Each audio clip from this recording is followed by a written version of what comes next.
I'm not really from the blogging, internet type of generation. I'm kind of old school. And I suppose all that stuff really has some value to it. But as I wrote recently, it really just burdens my heart, you know. You see all these young men blogging and fighting over theological nuances. And in a way, many of them haven't lived long enough to even know or at least experience what they're talking about. And we'll sit there and we'll fill up the internet with this kind of stuff when there's literally billions of people who've not heard the gospel. I mean, it's insane.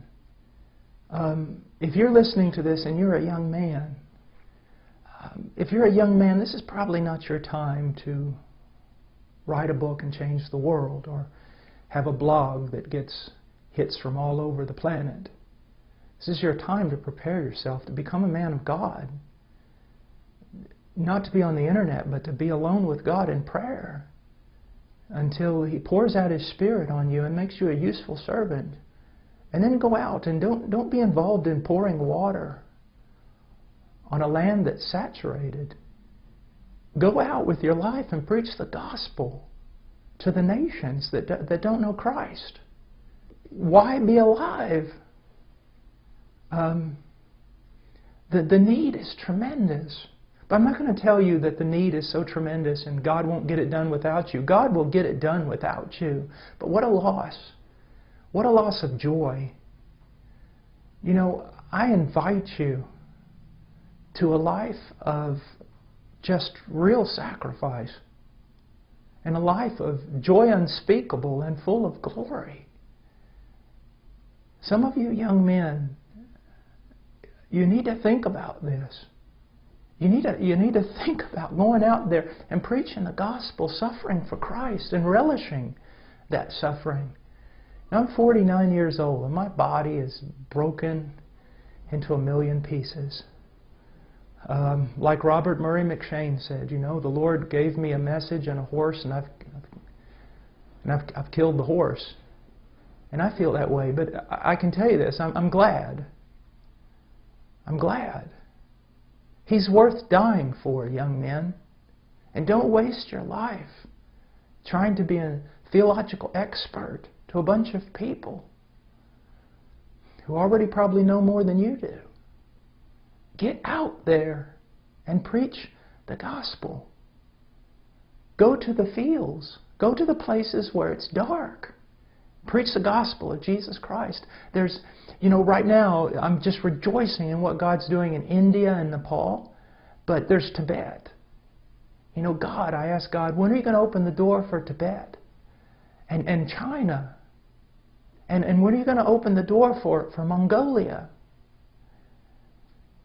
A friend of mine out in California, an acquaintance of mine, Larry Pan, he has on his website or whatever, he said that he would rather be on the front lines preaching than jostling for prominence on the stage.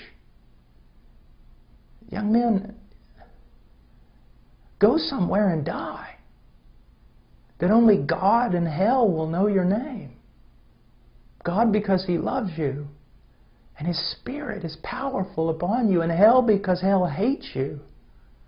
Go somewhere and preach the gospel.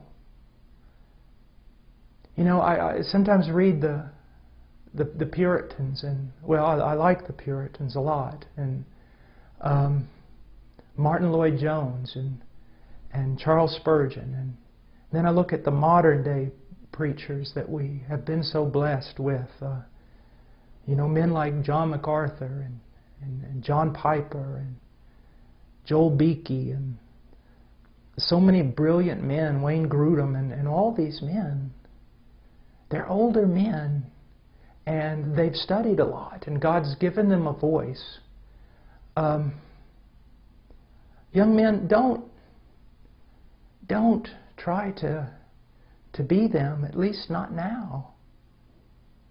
And don't think that America needs you so much. You know, it's better to sometimes to be a, you know, if I preach in the United States, I'm just another preacher. But to go overseas and preach where no one's preaching,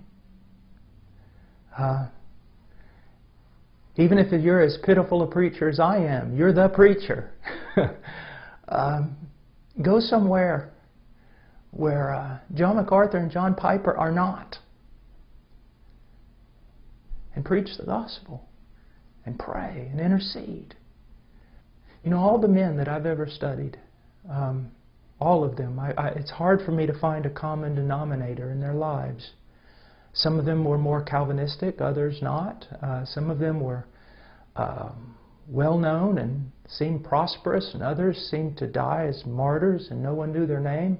They're all so different, but I found one thing in common, and that was their life of prayer. Prayer. Enduring, persevering prayer. You know, who cares about what man knows your name? You know, the question is, does God know your name? And secondly, does our arch enemy know your name? Does he hate you with a great hatred? Not because you're some well-known preacher, but because on your knees you fight him. On your knees you wrestle with him. You've grabbed hold. You need to be a man of prayer. And because missions, like India and Nepal, everywhere else, it advances on prayer.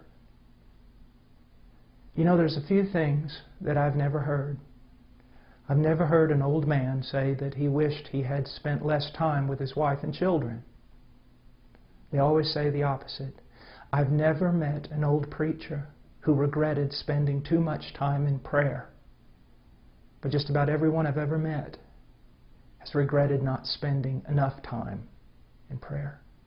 You know, if you know the Word really well, and boy, you're just perfect in your thinking and your logic is pristine, but you're not a man of prayer,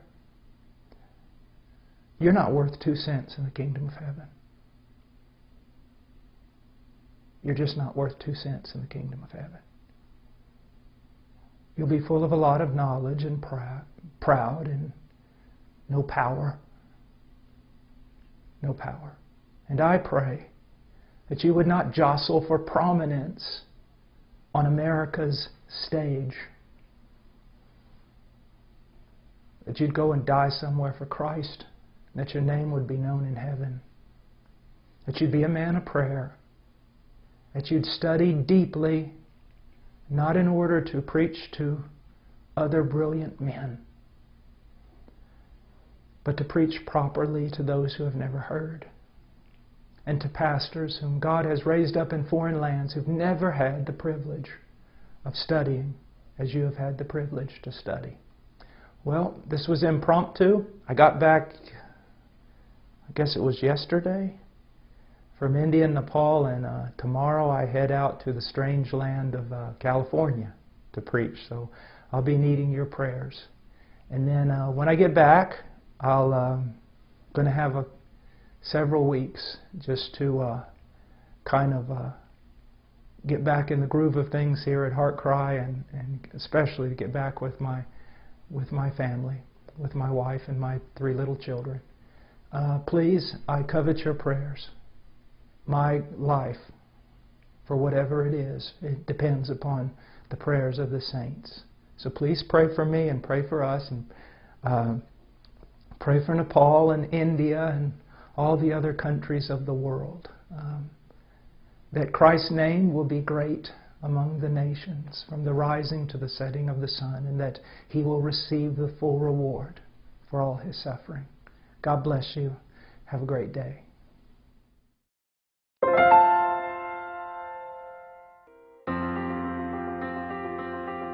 Please visit our website at heartcrymissionary.com. There you will find information about the ministry, our purpose, beliefs and methodologies, and extensive information about the missionaries we are privileged to serve.